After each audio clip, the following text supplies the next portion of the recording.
Good morning. Buenos dias. My name is Pamela Cucinell, and I am today's service associate. Reverend Dr. Dave MacMillian will be presenting our message this morning. After serving 6 congregations, Reverend MacMillian is enjoying retirement at the Italo Hotel and enjoying the best days of his life. He has been called to guide a vision fast in China in October. Welcome, Reverend MacMillian. Oh, sorry. Today's opening words are from Thich Nhat Hanh from his book, No Death, No Fear, Comforting Wisdom for Life. Ask a cloud, what is your date of birth? Before you were born, where were you? If you ask the cloud, how old are you? Can you give me your date of birth? You can listen deeply, and you may hear a reply. You can imagine the cloud being born. Before being born, it was the water on the ocean's surface, or it was the river, and then it became vapor. It was also the sun, because the sun makes the vapor. The wind is there too, helping the water to become a cloud. The cloud doesn't come here from nothing. There has only been a change in form. It is not a birth of something out of nothing. Sooner or later, the cloud will change into rain or snow or ice. If you look deeply into the rain, you can see the cloud. The cloud is not lost.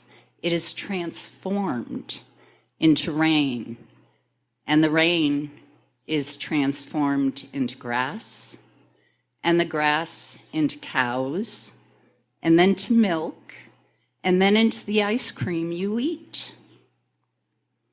Today, if you eat an ice cream, look at the cone and say, hello, cloud, I recognize you.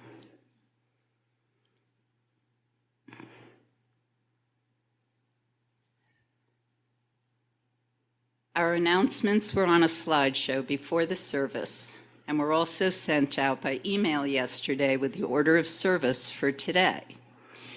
If you are new and would like to receive emails for upcoming services, please talk to a member of the welcome team or contact us through the LCUUF website. And now, a special welcome to our visitors. If you are visiting with us for the first time or have returned, reconnected with us after a long absence, we invite you to say your name and tell us where you're from. If you're on Zoom, use the Zoom raise hand feature and we'll ask you to unmute. If you're in the room, just raise your hand. And we'll start with the people in the room, and Devorah will come around. Anyone new? Oh. Hi, I'm Jim, and I'm from, you could say San Francisco, California. And I'm here with Richard and Carol, Welcome. who I've known since 2000. He's known them since 2000. Welcome. Anyone else? Oh, over there. Oops. Hi, I'm Allie, and I come from Aguascalientes. Welcome. Bienvenidos.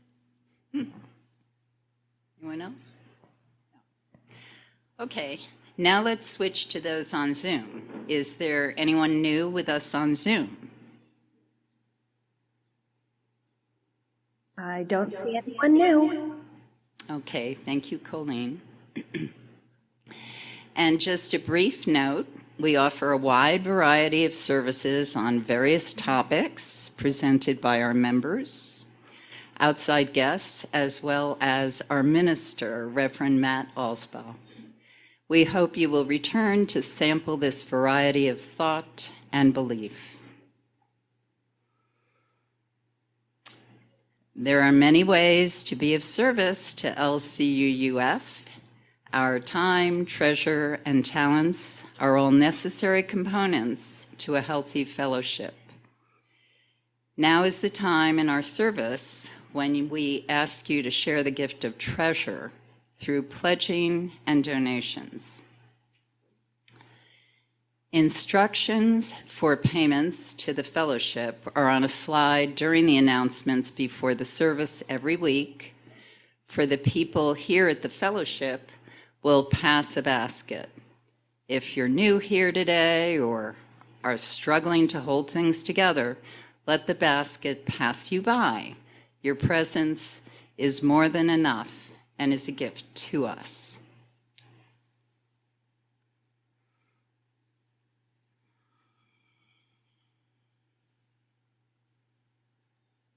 And while you are considering your gifts to the fellowship, remember that each month LCUUF donates 5,000 pesos or more to an organization in our Lakeside community. We share our 1/2 of the offering collected at the fellowship each week with that organization. For the month of June, we are supporting Food Bank Lakeside. Food Bank Lakeside works to relieve the chronic food poverty of our most disadvantaged neighbors, collaborating with donors, volunteers, businesses, and community organizations to ease suffering throughout the Lakeside community. If you are not attending the fellowship in person, please donate to Share the Basket when you pay your pledge. Donate to Share the Basket separately or indicate what part of your donation is for Share the Basket. Thank you for your offerings. Our chalice lighting words today are by Laura Thompson. Across the distance, the light from within me shines, sending love to all. Across the distance, your light is fuel that warms me and helps to keep my own light burning. Today, we keep the flame of community burning bright. Now, let us light our chalice with these words that we sing together.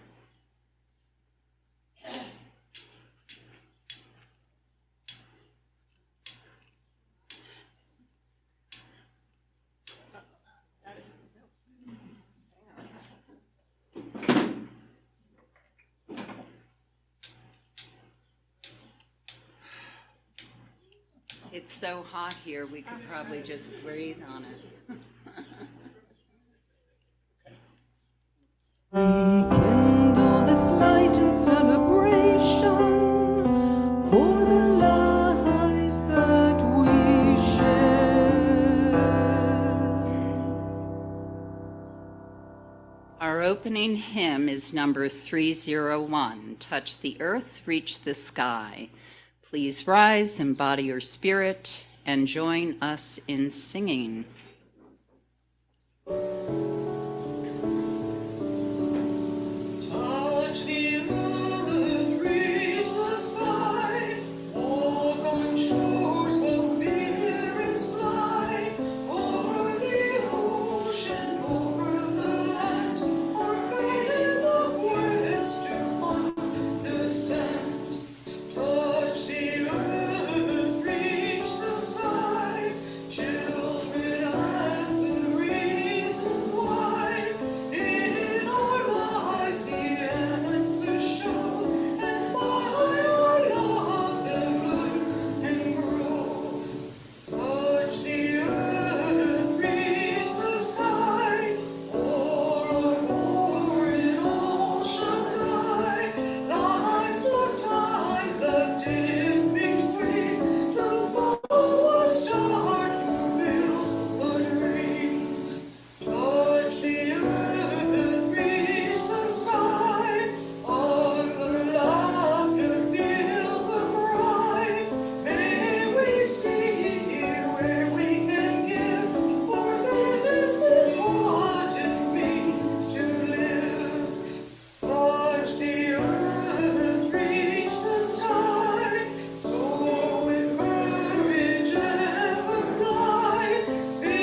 Each week, we take time to remind ourselves that we belong to a community that cares for each other.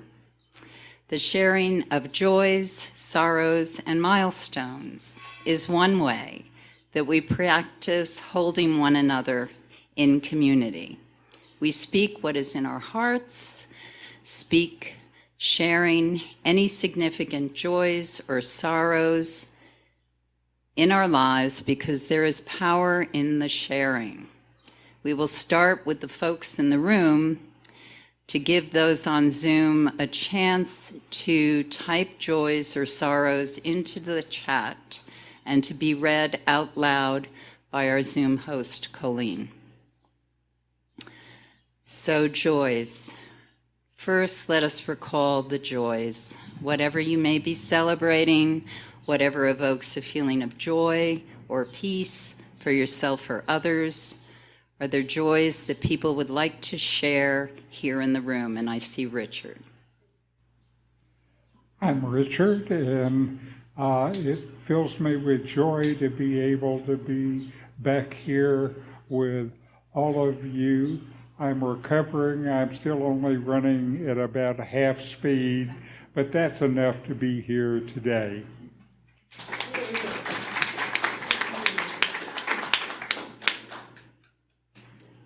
More joy?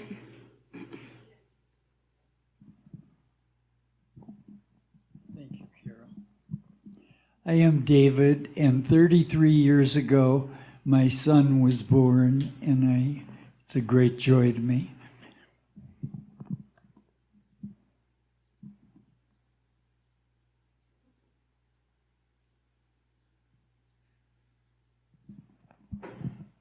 I'm Larry, and I'm happy to announce that Roy Haynes, our own Roy Haynes, is going to be our major entertainer at the July 4th picnic, so sign up.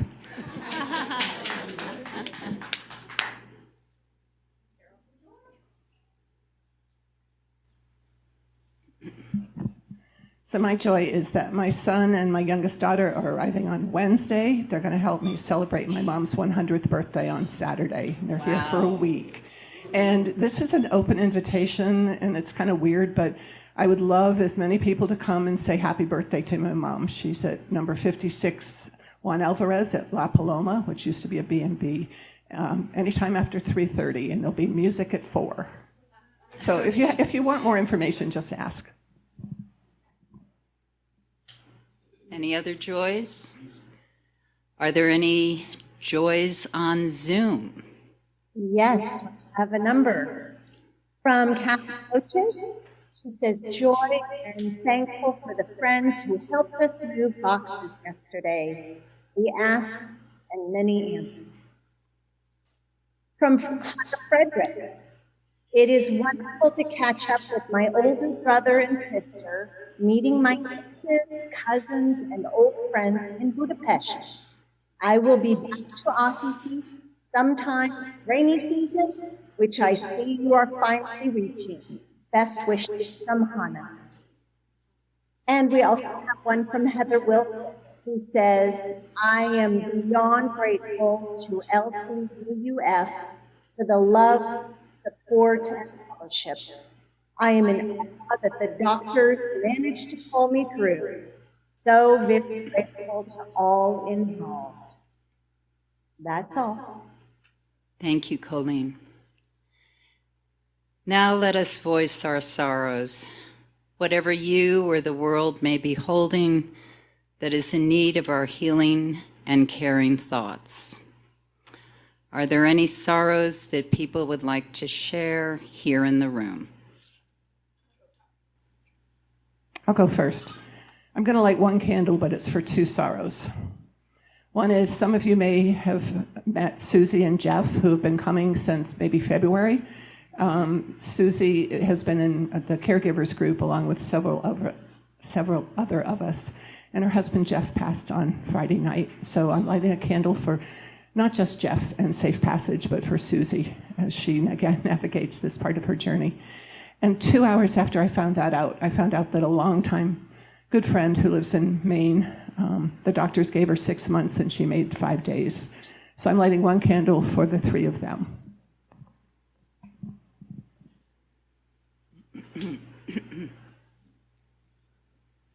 Hi, I might actually be, I'm going to look up Hannah because I'm going to be in Budapest this summer.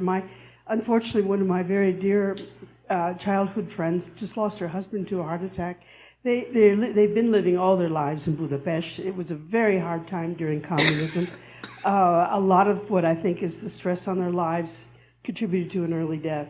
But I'm going to go there to support Ava, and so I just lots of love to Ava.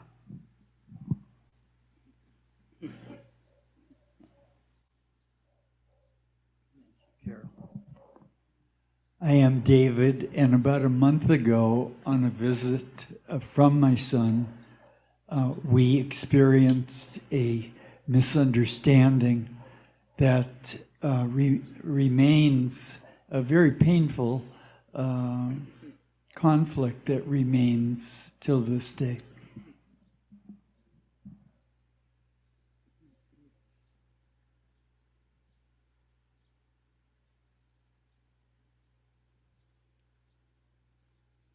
All right. Colleen, are there any sorrows on Zoom? Yes, we have one from Hannah as well, who says, just wanted to say, I'm sorry to miss being part of LCUUF actively on Zoom. As I'm in Budapest, the time zones are not favorable. It's in the middle of the night for me when it's 10:30 a.m. Hee. That's all. Thank you. Gracias. And this candle from our care team represents the joys and sorrows we hold in the silent sanctuary of our hearts. We light this candle for, sorry, it was a repeat, unspoken sorrows and joys. Okay. Let us share a moment of silence to hold in our hearts both the sorrows and the joys that have been shared this morning.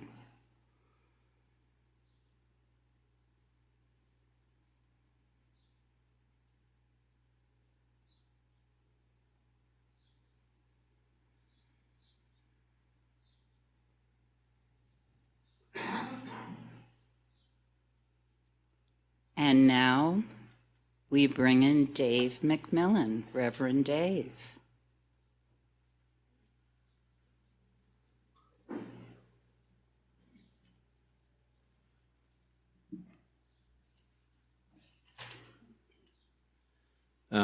Greetings, my fellow Lakeside Unitarian Universalists. I thank you for the honor of standing here today. When I was researching a place to move in Mexico to retire, this community, this congregation played a significant part because the vitality of it, and it's one of only 3 in Mexico active UU congregations. One of the other ones was the presence of an English-speaking 12-step club with over 20 meetings a week, which is located about 3.5 blocks from where I'm living, about 2.5 above the Carretera on Castellano, those who might be interested. The third was having a safe and supportive place at Namaste Village to land and get oriented. I found Namaste Village wonderful and a wonderful place to land, and I'm happy to be at Hotel Italo now. Things that attracted me to this congregation is the basic level of congregational functioning. It is apparent in a number of things. The basic competence and organization of your lay leadership, to having Matt Alsbaugh as a minister, he is one I have found of great compassion, wisdom, spiritual depth, and a help to me pastorally, personally. We're lucky to have him as our minister. And we have Michael Reason as our music director. He's truly a gift from God. Comparing music directors is like apples and oranges. I've worked with 6 of them, and in my experience, they don't get any better than Michael. In organizational ability and depth of musical understanding, the man approaches genius. Admittedly, not that of Mozart. Admittedly, not that of Mozart or Beethoven, but they aren't available for the position right now. Actually, he paid me to say all those things. No, not at all. In general, the first time I walked in here, I could, as the saying goes among ministers, feel the hum of a well-run church. Things work well here. I realize, except the ones that don't, but the percentages are pretty good. And thanks for turning out on what could turn out to be one of the hottest days in Ahihi history. The colonial Englishman in Gandhi's India, it was said by the locals that only mad dogs and Englishmen go out in the midday sun.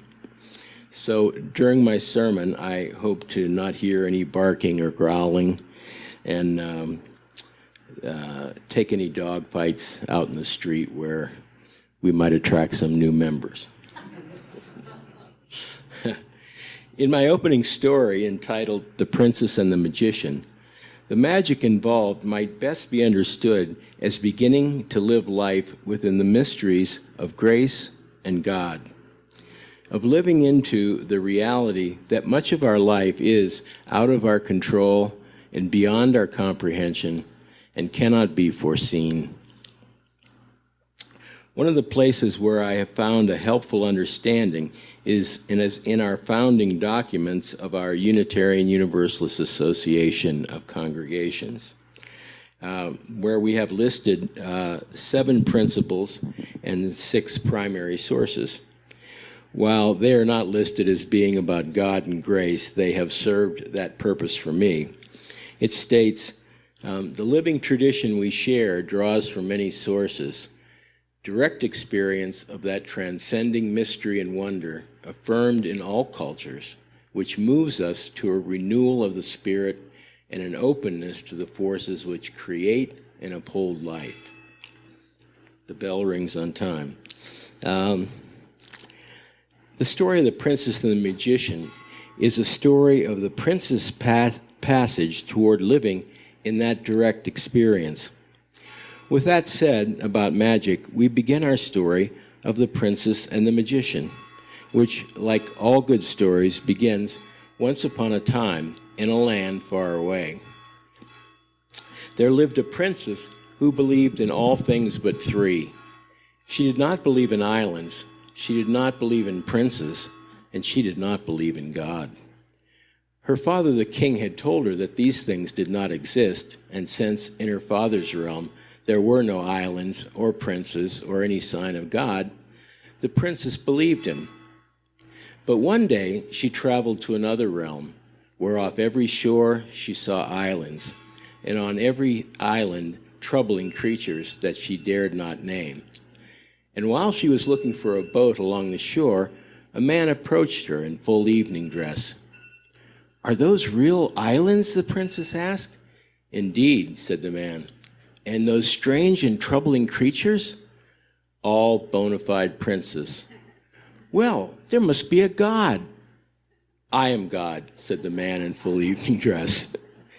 The princess quickly returned to her father and said, "I have been to a foreign land where I have seen islands, and I have seen princes, and I have seen God." Her father asked, "Did the man on the beach have his sleeves rolled back like this?" The princess remembered that he had. "That is the sign of a magician, and you have been able to see those only by his magic." So the confused princess returns again and finds the man on the beach and says, "Now I know there are no islands and no princes and no God, because my father says you are a magician." And he replies, "My dear, it is your father who is a magician, because in his realm there are many islands and many princes and many signs of God. but he, by magic, has kept you from seeing them. The confused princess returned and looked to her father and said, "Is it true that you are a magician?" He smiled and rolled up his sleeves. The princess was distraught. "I must know the truth beyond magic." To which her father said, "There is no truth beyond magic." The princess thought and said, "I would rather die than live in a world with no truth." And her father, by magic, caused death to appear at the door. Death beckoned to the young princess. She thought about the real but illusionary islands and the illusionary but real princess, and then announced, "Very well, I will live." At this, her father smiled warmly and said, "Now you, too, begin to become a magician."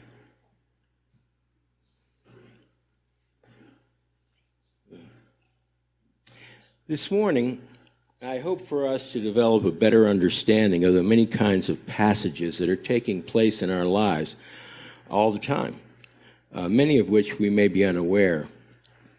A rite of passage signals a readiness to pass from one life stage to another, the most visible being baptisms, graduations, weddings, funerals.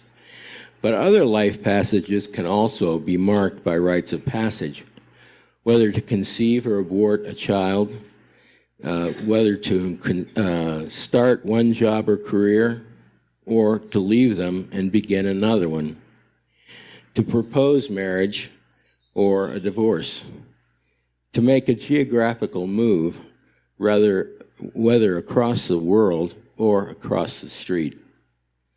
All rites of passage have three basic stages. The first is severance from the previous stage of one's life.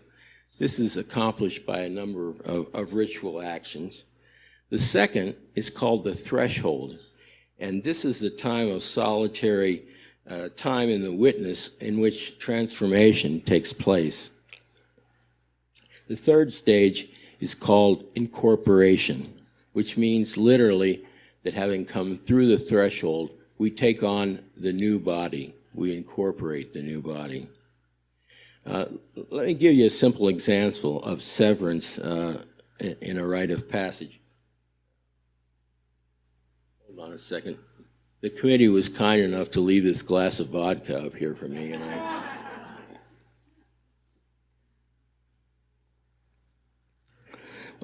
when I guide a silent retreat, I suggest that as people are leaving home, that they pick up a stick or a blade of grass to ritualize their leaving behind of the ordinary lives to enter into the transforming silence of the retreat. And they break the stick as they leave. People have told me, they did it, because it was suggested, but often found that it was very effective, that there was a change. And I think as modern people, we tend to dismiss the power of ancient practices, rituals of this sort, and kind of put it in the category of witch doctors and such. However much we have progressed in the civilization in the last few years, all of us here today are descended from ancient prehistoric peoples who practice what we might consider primitive rites of passage.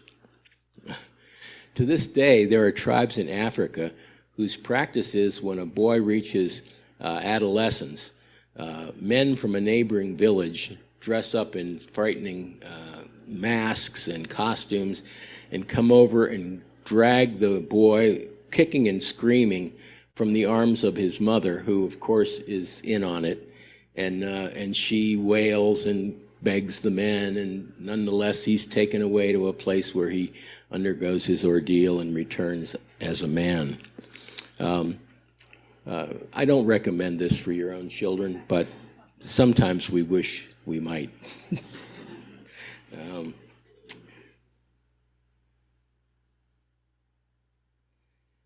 Despite the advance of civilization, the ritual elements of our ancient ancestors practiced are still quite effective today.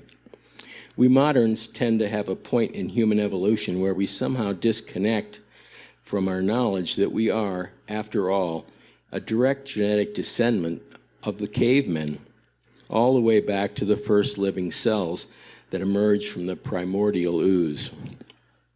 Those started a genre that led to each of us. Here are some of the ritual elements that our ancestors drew upon. Think about one of your own passages, past or current, and imagine how any of the following known ritual elements might represent aspects of your passage.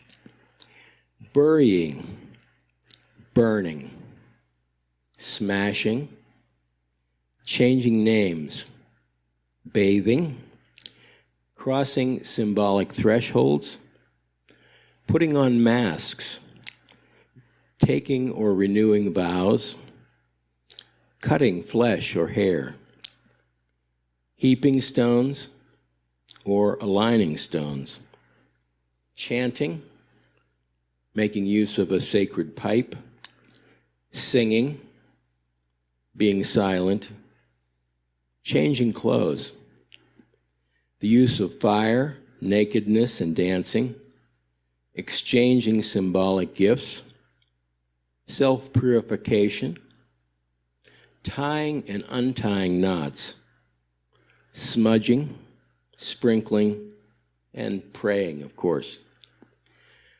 On a personal level, I would like to reflect on my experience of the rite of passage of taking the 12 steps of recovery as practiced by Alcoholics Anonymous and now by many other 12-step groups. For those of you unfamiliar with the 12 steps, I'll offer the summary statement to give you a feel for it. One is that we admitted we were powerless over alcohol and that our lives had become unmanageable. The second is we came to believe that a power greater than ourselves could restore us to sanity. 3, we made a decision to turn our will and our lives over to the care of God of our understanding. 4, we made a fearless and searching moral inventory of ourselves. 5, we admitted to God and to ourselves and to another human being the exact nature of our wrongs. 6, we became entirely ready to have God remove all these defects of character. 7, we humbly asked God to remove these shortcomings. 8, we made a list of all persons we had harmed and became willing to make amends to them all. 9, we made direct amends to such people wherever possible, except when to do so would injure them or others. 11, we sought through prayer and meditation to improve our conscious contact with God, praying only for knowledge of God's will for us and the power to carry that out. And 12, having had a spiritual awakening as a result of these steps, we tried to carry this message to other alcoholics and to practice these principles in all our affairs. Perhaps the most succinct expression of what it means to recover is found in the 12-step promises found in chapter 6, page 34 of the big book of Alcoholics Anonymous, which suggests that after we begin to make our direct amends, they say, if we are painstaking about this phase of our development, we will be amazed before we are halfway through. We're going to know a new freedom and a new happiness. We will not regret the past, nor wish to shut the door on it.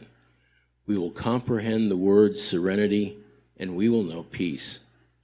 No matter how far down the scale we have gone, we will see how our experience can benefit others.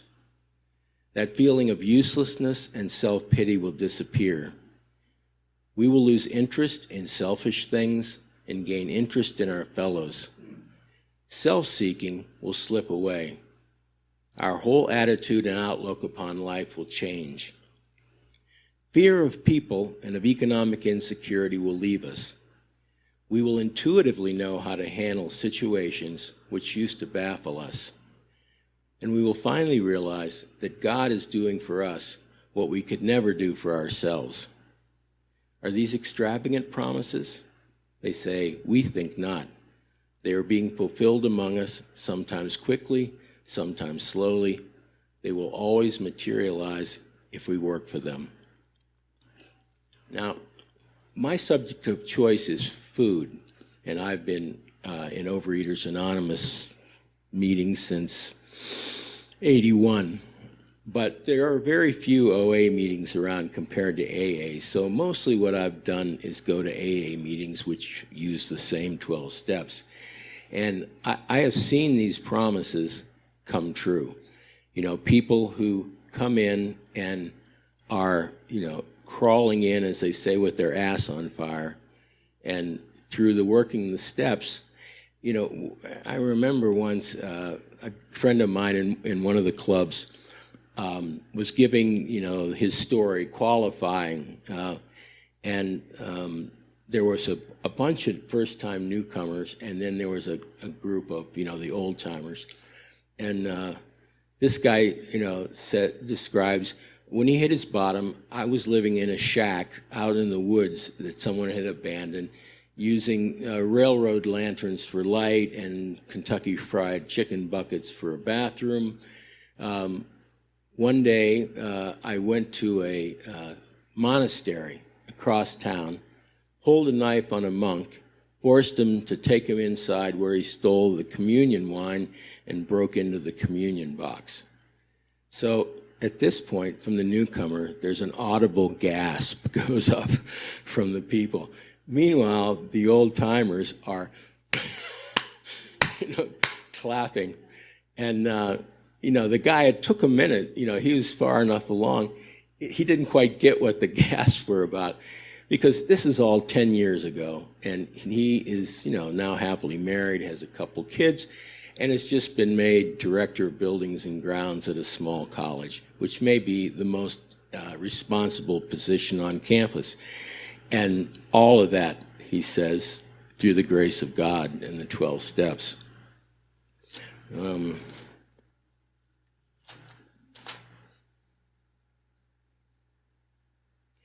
For me, my substance of choice has always been food, and thus my rite of passage out of my eating disorders has been through the 12 Steps Fellowship of Overeaters Anonymous.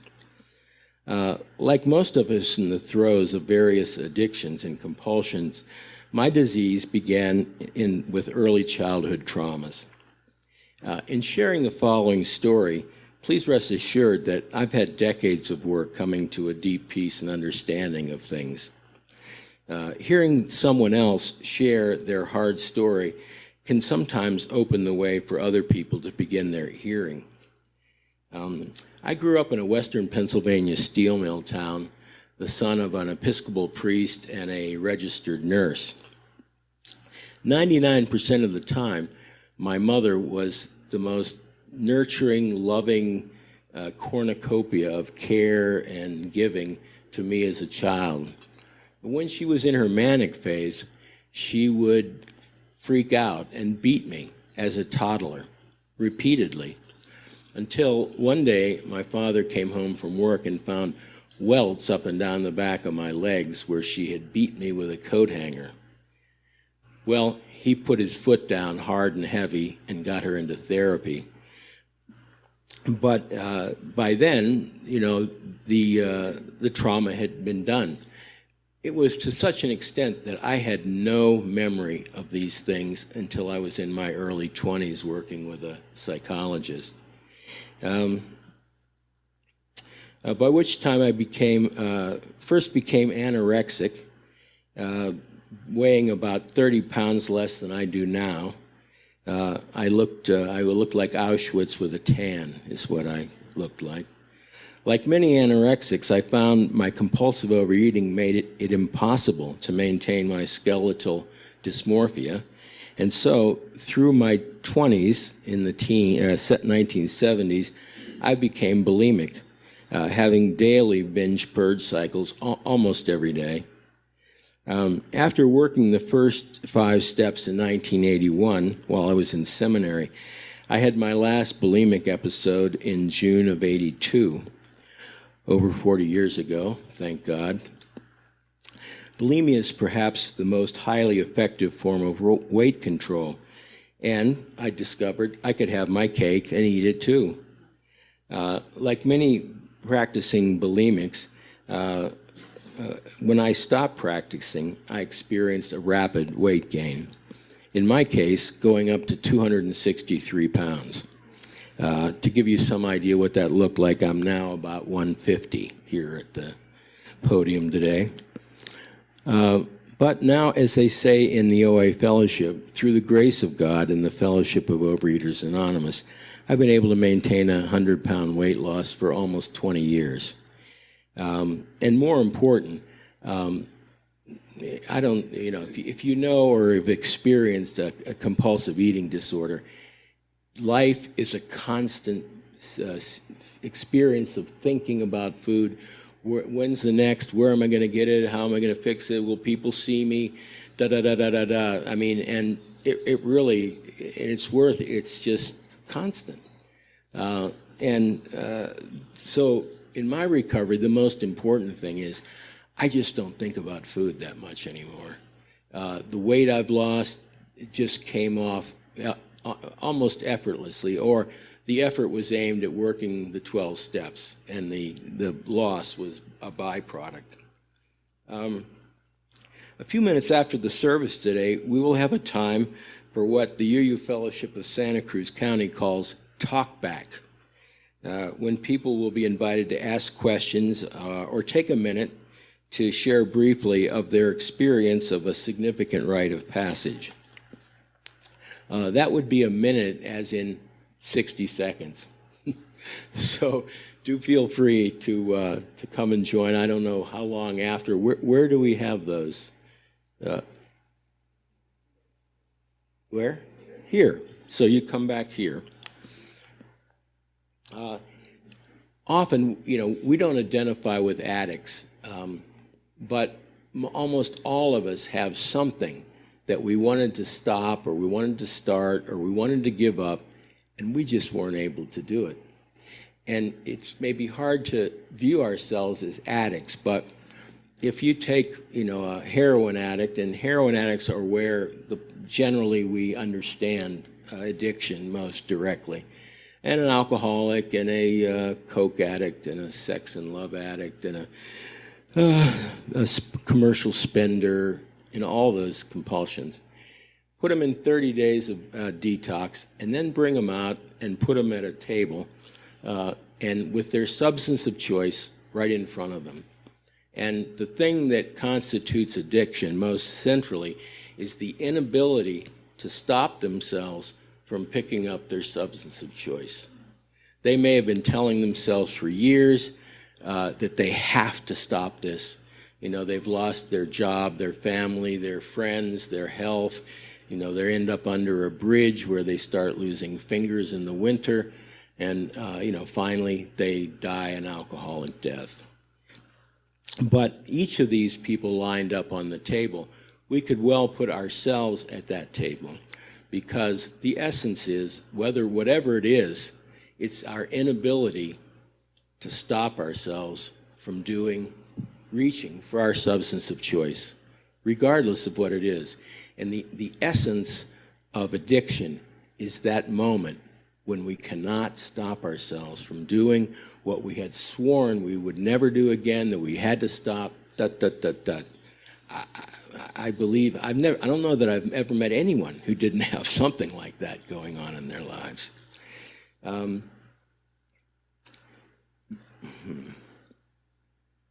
So the closing words, is someone prepared to do those, or do I? I brought it, said, well, in that, I read it off the, from memory. Oh, yes. Some of it was from memory. No, I've got it. May the long time sun shine upon us. May all love surround us. And may the pure light of our loves guide us all the way home. Amen.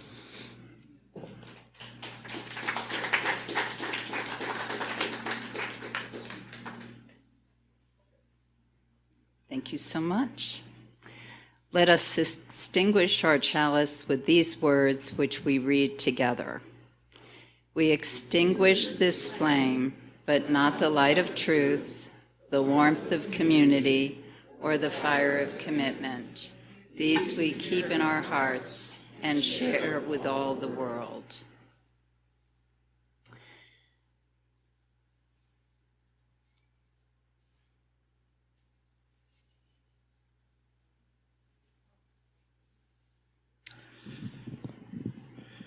The choice of music for the postlude is, I believe, in keeping with Dave's presentation today. There are many pieces of music that are written for orchestra that you can't play on the piano with the same effect. The piece of music I've chosen had an amazing effect on me when I first played it in an orchestra, youth orchestra, when I was 12 or 13. It really focused my entire being into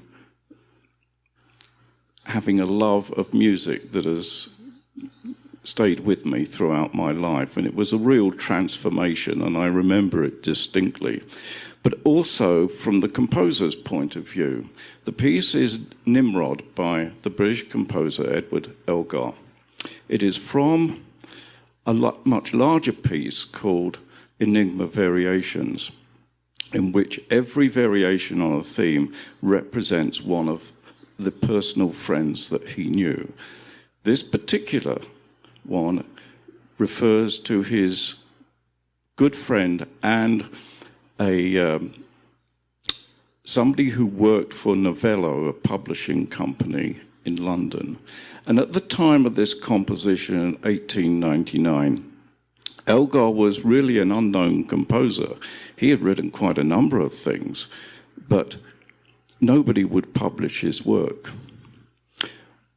When his publisher, or the person that worked for the publisher, whose name was A.J. Yeager, heard this piece, he thought that this is the piece that his company should publish. And from that point on, it transformed Elgar's life, and he became a hugely successful composer, and still is after his death in 1937. Why is it called Nimrod? Because Jäger in German stands for hunter, and Nimrod was the mighty hunter of the Bible. I have put to this music a sequence of images from outer space to give the impression of this beautiful growing piece that is emblematic of a wonderful personal relationship and a transformation that Elgar experienced as a result of writing this. Nimrod by Edward Elgar.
This concludes our service for today.